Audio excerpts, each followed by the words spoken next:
I call Joanne Hayes. Tēnā koe. Ka nui te mihi atu ki a koutou ngā kaumātua wairarapa o Papawai me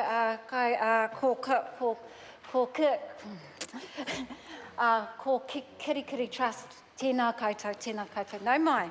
I'm pleased to stand to take a brief call on the Papawai and the Kaikokirikiri Trust Amendment Bill, and as my colleague and sponsor of the bill, Alistair Scott, has said, this bill is a form of updating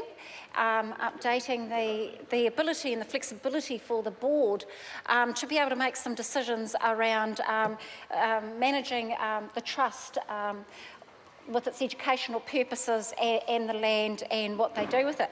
We have For the Māori Affairs Select Committee, we are looking forward to having this bill here. We currently have been having a look at and reviewing the Māori Education Trust.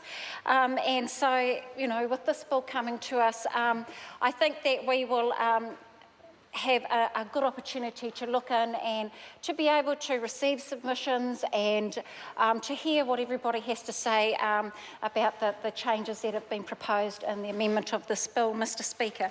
One of the things that I'm quite interested in, which I talked with Marama Fox about, and I'm going to steal a little bit of her thunder because I read an article that she's just been writing around Wairarapa, and one of the things that she mentioned in there was the Papawai marae and the pou and the marae, on the marae, and how all but one of them actually face in.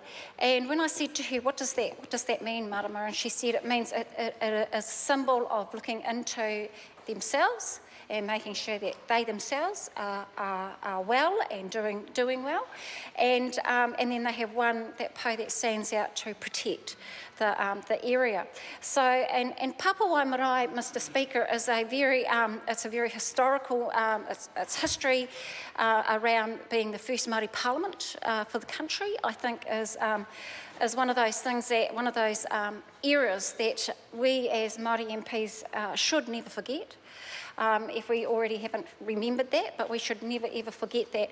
And I too just want to acknowledge the number of Māori MPs, exactly what Matiria Ture talked about, their whakapapa to Papawai. And when she said that there's something about it, it's got to be in the water, but no, it's about genes, it's about whakapapa. And that's what makes it such a historic occasion, really, to have representation in this House from across all the parties except for ACT and United Future that has MPs here.